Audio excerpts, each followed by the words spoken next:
حافظہ اللہ تعالی سیالکوٹ کی دھرتی کے بہت بڑے خطیب ہیں. الحمدللہ میں ان کے بیان بھی سنتا ہوں اور کوشش کرتا ہوں کہ ان کی طرز پر الحمدللہ تقریر کروں، اور میرے جتنے اردو کے بیان ہیں اور اردو میں تقریر کرتا ہوں تو الحمدللہ وہ انہی کی طرز پہ ہیں، ان کو پسند کرتا ہوں. آپ تو پنجابی میں بھی بیان کرتے ہیں، اردو میں بھی بیان کرتے ہیں، تو عوام پنجابی جو ہے نا وہ تقریر آپ کی زیادہ پسند کرتی ہے یا پھر اردو؟ جی یہ اللہ کا فضل ہے کہ میں اردو خطابت بھی کرتا ہوں اور پنجابی بھی. ابھی دیپال پور میں جو خطابت کر رہا ہوں وہ میری پنجابی ہے. تو اردو کو لوگ زیادہ پسند کرتے ہیں کیونکہ اس کے اندر زیادہ مواد بیان ہوتا ہے، علم بیان ہوتا ہے، اور میں علامہ اشرف شہزاد سلفی حافظہ اللہ تعالیٰ ان کی آواز میں کٹ کرتا ہوں ان کی، تو اس کو لوگ زیادہ پسند کرتے ہیں. چلیں یہ تو سوال چلتے رہیں گے، آپ کی نجی زندگی کے بارے میں پوچھتے ہیں. آپ کے والد صاحب کیا کام کرتے ہیں اور بھائی جو ہیں کتنے آپ بھائی ہیں؟ ہم 4 بھائی ہیں اور میرے والد صاحب 36 سال ہو چکے ہیں ان کو اس دنیا سے رحلت فرمائی ہے. اس وقت میری عمر تقریباً 2 ماہ تھی، تو 36 سال ہو گئے ہیں وہ اللہ کو پیارے ہوئے ہیں. تو قاری صاحب ایک اور سوال ہے، اکثر علماء کرام کی ماشاءاللہ 2 شادیاں 3 شادیاں، تو آپ کی تو ایک شادی ہوئی ہے، کتنے بچے ہیں؟ اور دوسرا یہ ہمارا ساتھ ہی یہ سوال ہے کہ دوسری شادی کروانے کا کب آپ کا ارادہ ہے اور کب کروا رہے ہیں؟ جی اللہ کا فضل ہے، میرے 7 بچے تھے، 5 بچے جو ہیں وہ اللہ کو پیارے ہو گئے ہیں اور 2 بچے ہیں. ایک میری بیٹی ہے 4 سال کی اور ایک بیٹا ہے 12 سال کا. الحمدللہ میرا بیٹا جو حافظ قرآن بن رہا ہے جس کا نام محمد مدنی ہے، اور میری کوئی خواہش نہیں، اللہ میری پہلی بیوی کو صحت والی، ایمان والی، دین اسلام والی اللہ لمبی عمر دے. آپ ڈر کے نہ کہیں، ویسے جو آپ کے دل میں ہے آپ بتائیں کب کر رہے ہیں شادی دوسری؟ نہیں میرے دل میں نہیں، اللہ کا شکر، اللہ پہلی کی زندگی کرے اور اس کو اللہ خوش اور خرم رکھے. ایک نئے خطیب کو خطابت کے میدان میں آنے میں کتنی مشکلات کا سامنا کرنا پڑتا ہے؟ پہلے خطبات ماشاءاللہ چل رہے ہیں، جو نئے خطیب ہیں تو ان کو کن کن مشکلات کا سامنا کرنا پڑتا ہے؟ نئے خطیب کو کافی مسائل درپیش آتے ہیں.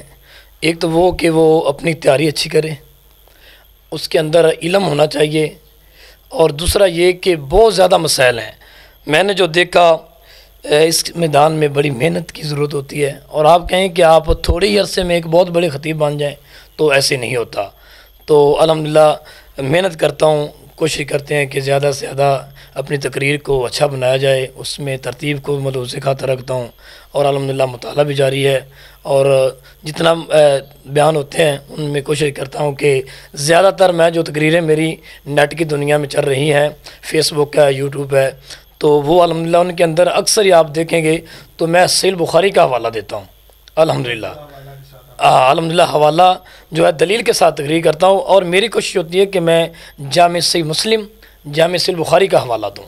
تو خطیب کو چاہیے وہ محنت کرے، مشکلات تو ہر سفر میں آتی ہیں، یہ تو ایک میدان دین کا میدان ہے، آپ دنیا کو سامنے رکھیں یا دین کو، ہر میدان میں مشکل پیش آتی ہیں.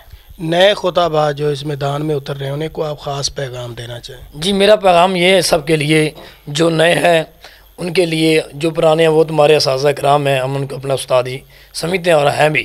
تو نئے خطباء کے لیے یہ ضروری ہے کہ وہ اپنا مطالعہ جو ہے اس کو مضبوط کریں، زیادہ سے زیادہ مطالعہ کریں. اگر کوئی کام کرتا ہے یا وہ اپنا ایک ٹائم ٹیبل رکھے کہ میں نے رات مغرب کے بعد 2 گھنٹے پڑھنا ہے یا 1 گھنٹہ میں نے پڑھنا ہی ہے، تو اپنا ٹائم مخصوص کریں، مطالعہ کو ٹائم دیں. مطالعہ مضبوط ہوگا تو انشاءاللہ بیان بھی مضبوط ہوگا.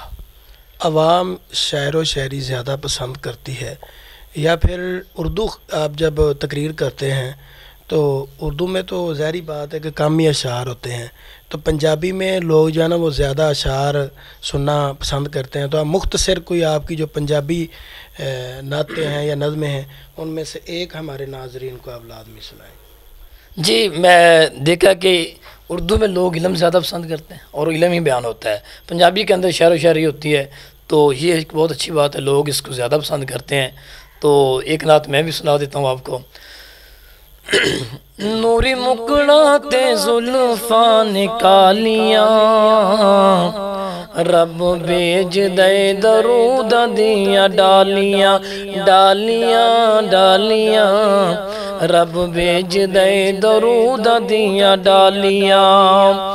دوستا توحید دیاں محفل کرایا کر، دوستا توحید دیاں محفل کرایا کر، رج رج سونے تے درود تو پہنچایا کر، سدا رہن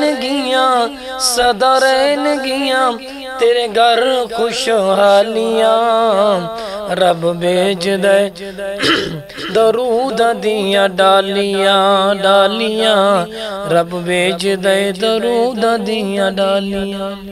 اس وقت آپ دیپال پور شہر میں خطابت کر رہے ہیں، امامت کر رہے ہیں، تو اس مسجد کا نام بھی ہمارے سامعین کو بتائیں۔ کیا آپ خطابت بھی وہاں پر ہی کر رہے ہیں یا پھر خالی امامت ہی کروا رہے ہیں؟ جی الحمدللہ، میں جس مسجد میں امامت کر رہا ہوں اسی ہی مسجد میں خطابت ہے، تو امامت اور خطابت ساتھ ساتھ چل رہی ہے الحمدللہ شہر دیپال پور سٹی کے اندر۔ جی، آپ نے محترم ناظرین انٹرویو سنا، ہمارے ساتھ آئی موجود تھے معروف عالم دین قاری عبداللطیف عابد دیپال پوری صاحب۔ ان کا پیغام تھا کہ نئے جو خطباء ہیں وہ خطابت کے میدان میں اتر رہے ہیں تو زیادہ پریشان ہونے کی ضرورت نہیں ہے، یہ پریشانیاں تو جو ہے نا وہ آنے والے خطباء کی زیور ہوتی ہیں، تو اگر ان پریشانیوں کو آپ بہتر طریقے سے ہینڈل کریں گے تو انشاءاللہ آنے والے وقت میں یہی کندن بن کر آپ کے سامنے آئیں گی۔ تو قاری صاحب آپ کا بہت بہت شکریہ، آپ نے ہمیں ٹائم دیا، انشاءاللہ ہمارے ناظرین کو بھی آپ نے ٹائم دیا، آپ کا بہت شکریہ۔ السلام علیکم ورحمۃ اللہ۔